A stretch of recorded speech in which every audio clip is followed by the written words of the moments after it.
pimpinan perusahaan yang cantik ini sedang berbicara, tetapi dengan lancang mic Nusya diambil oleh seorang bapak koruptor. Nusya sedikit kaget, tetapi ia tetap elegan. Dan siapa sangka Nusya sang pimpinan perusahaan ini memecat bapak koruptor itu saat itu juga di hari pernikahan anaknya. Semua orang tentu kaget. Dan pasca kejadian itu, Nusya dikejar wartawan. Nusya pun cepat-cepat pergi. Tetapi Nusya ini salah masuk mobil, guys. Ia kira itu mobil asistennya, ternyata mobil Watt.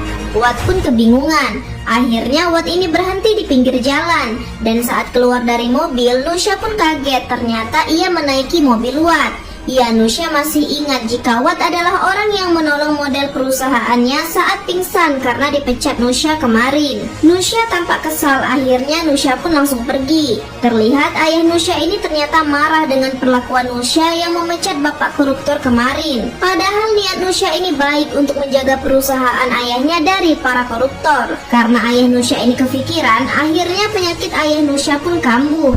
Tentu semua orang khawatir di sana. Nusya pun sedih atas semua ini, namun ia pasti akan mencarikan dokter terbaik untuk sang ayah agar cepat sembuh. Lalu tiba-tiba saja datang dokter ayah Nusya yang ternyata itu adalah Watt. Sungguh tak menyangka mereka kembali bertemu. Ya, dokter Watt inilah yang membantu ayah Nusya kembali sembuh.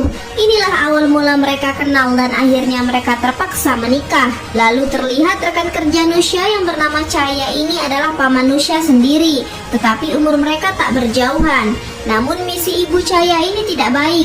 Ia memaksa Cahaya menikahi Nusya agar bisa menikmati harta Nusya. Benar saja, pasca dipecatnya koruptor itu, Nusya memutuskan untuk menjadikan Cahaya sebagai wakil ketua di perusahaan itu karena Cahaya inilah yang selalu ada untuk Nusya. Tapi ternyata hal ini jadi bumerang bagi kehidupan Nusya karena ada bibi Nusya yang ikut haus dengan jabatan di sana. Ia berusaha membuat gosip jika Nusya dan Cahaya memiliki skandal percintaan antara paman dan keponakan. Hingga gosip tersebut sampai di telinga ayah Nusya, yang akhirnya membuat ayah Nusya ini emosi dan bertanya-tanya hingga meragukan Nusya anaknya sendiri. Padahal Nusya memecat bapak koruptor itu karena memang dia korupsi, bukan sengaja untuk memberikan jabatan kepada Cahaya. Tapi dengan tega ayah Nusya menampar Nusya. Wah, gimana kelanjutannya tetap di akun ini hanya di